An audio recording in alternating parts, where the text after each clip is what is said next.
Hey guys, we're back here for another session here. This one's geared for goalkeepers, so we're gonna do a quick video here that just shows you a bunch of different things we can do in a tight space that you don't really need to get out in the yard to do. So it's gonna be a lot of ball handling, and we'll go through each one of these and do a lot of these for the warm-up. So most of you have probably seen this before, but let's go ahead and get started. The first one that we're gonna work on is just getting down low and getting the ball rolling on our toes, on the tips, between our toes, and a figure eight motion. We're just gonna get down, tapping the ball, getting around, okay? And every once in a while, we're gonna switch, and we're gonna go the other way.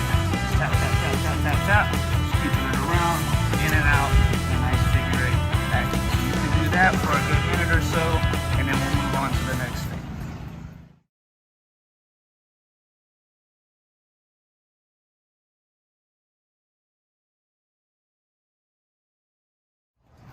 Alright, so we started with this one. Now we're going to move to the figure eight in the hands. So we're going to get it up. We're going to go nice and easy, in and out through the hands, making sure we have short, strong hands. And again, we're going to switch and go in a different direction after a while. See if we can do it on the fly.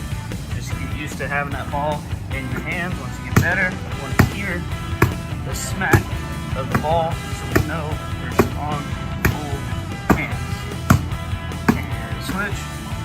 Okay, give that a minute or two, give that a try, get used to that, and we'll move on to the next one.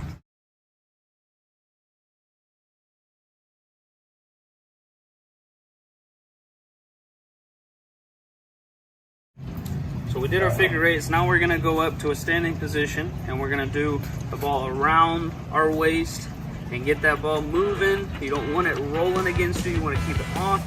You can't see the ball, but you can feel the ball behind your back. And we're gonna switch, make sure we can go both ways. As we get around, we just keep flopping it back and forth.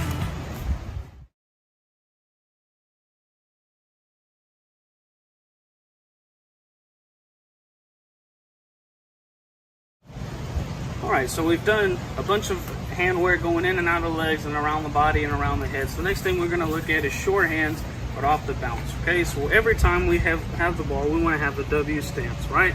We want to have what we call keeper ready hands, the W. So that way, if we catch it like this, the ball does not go through our thumbs. If we catch it like this, we lose control of the ball. So every time we want to have here, ball out in front of you, want to bounce it straight down, short hands, we've got our W. Straight down, short hands, got our W. Into the ground, just nice and hard. As you get more comfortable, you can start doing it quicker. But every time, we've got our W. Let's keep it out.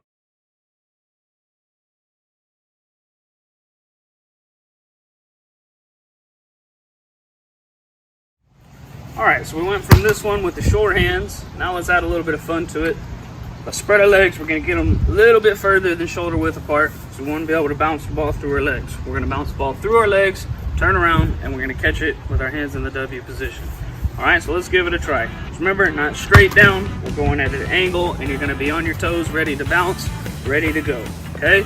So we're going through the legs, hop, catch. We're ready to go. Through the legs, and catch. Through the legs, and catch. Through the legs.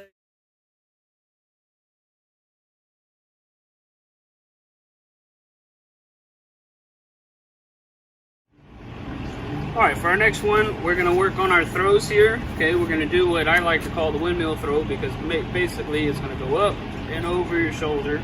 Now this one can be done with the wall, but since we're working on tight spaces, we're going to work on just throwing it into the ground. So now remember, anytime we catch it, we're always in the W position. Okay, strong hands, because it doesn't go through this way, but this way, very easy to slip through.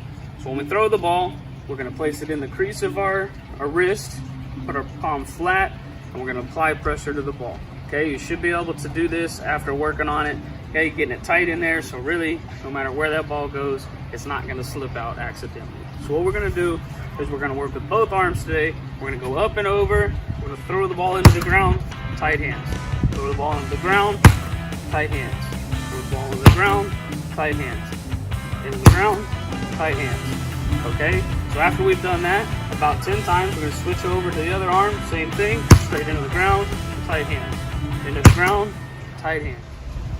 All right, so now that you've practiced your windmill throw, now we're going to do a little bit harder, so it's going to go higher, and we're going to work on our jump here. So now one thing to remember when we do jump is that when we jump, we always use our knee to give us a little extra oomph to get off the ground, but also to protect ourselves. Because when we go up, we're very protected if we're just like this, so the knee goes up, and we're here to protect ourselves. So it'll give you a little bit extra jump to get it in the air, but it also protects yourself if somebody runs into you. So now, remember we did this with our short hands, but now we're gonna let it go up in the air, and we're gonna jump up and catch it with our W. Now remember, when we do this, every time we're gonna yell keeper or mine, so that way the teammates know to get out of the way. Okay, so we're going nice and easy into the ground, up, keeper, and we bring it back in and we hold it. Again, we go into the ground, we jump, knee up, keeper, and it always comes back into protection, okay?